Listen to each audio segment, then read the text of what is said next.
Oi, gente, meu nome é Rafaela, vou falar sobre a Primeira Guerra Mundial. Vários problemas atingiam as principais nações europeias no início do século XX. O século anterior havia deixado feridas difíceis de curar. Alguns países estavam extremamente descontentes com a partilha da Ásia e da África ocorrida no final do século XIX. A Alemanha e a Itália, por exemplo, haviam ficado de fora no processo neocolonial. Enquanto isso, França e Inglaterra podiam explorar diversas colônias ricas em matérias-primas e com um grande mercado consumidor. A insatisfação da Itália e da Alemanha neste contexto pode ser uma das grandes causas da Grande Guerra.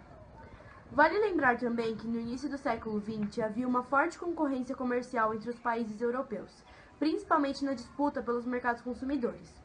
Esta concorrência gerou vários conflitos de interesses entre as nações.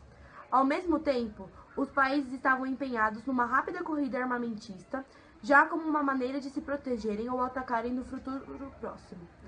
Esta corrida bélica gerava uma grande apreensão e medo entre os países, onde um tentava se armar mais do que o outro. Agora eu vou falar sobre a política das alianças. Os países europeus começaram a fazer alianças políticas e militares desde o final do século XIX. Durante o conflito mundial, essas alianças permaneceram. De um lado, havia a Tríplice Aliança, formada em 1882 pela Itália. Do outro lado, a Tríplice Entente, formada em 1907 com a participação de França, Rússia e Reino Unido. O Brasil também participou, enviando para os campos de batalha enfermeiros e medicamentos para ajudar os países da Tríplice Entente. Existia também entre duas nações poderosas da época uma rivalidade muito grande.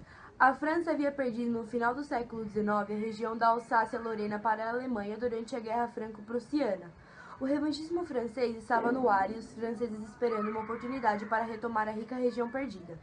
O pan-germanismo e o pan-eslavismo também influenciou e aumentou o estado de alerta na Europa.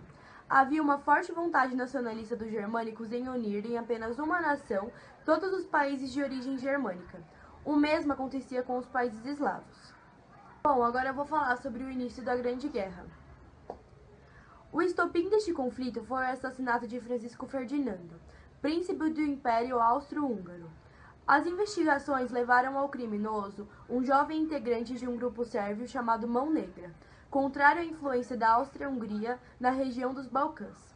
O Império Austro-Húngaro não aceitou as medidas tomadas pela Sérvia com relação ao crime e no dia 28 de julho de 1914 declarou guerra à Sérvia. Agora eu vou falar sobre o desenvolvimento da Grande Guerra. As batalhas desenvolveram-se principalmente em trincheiras.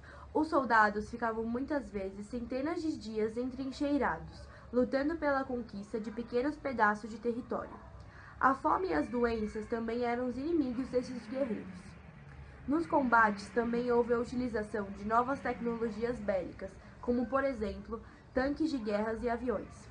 Enquanto os homens lutavam nas trincheiras, as mulheres batalhavam nas indústrias bélicas como empregadas.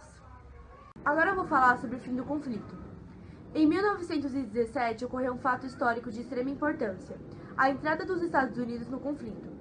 Os Estados Unidos entraram ao lado da Tríplice Entente, pois havia acordos comerciais a defender, principalmente com Inglaterra e França. Este fato marcou a vitória da Entente, forçando os países da aliança a assinarem a rendição. Os derrotados ainda tiveram que assinar o Tratado de Versalhes, que impunha a estes países fortes restrições e punições.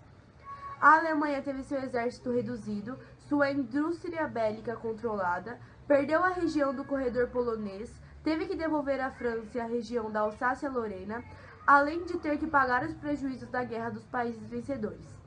O Tratado de Versalhes teve repercussões na Alemanha, influenciando o início da Segunda Guerra Mundial.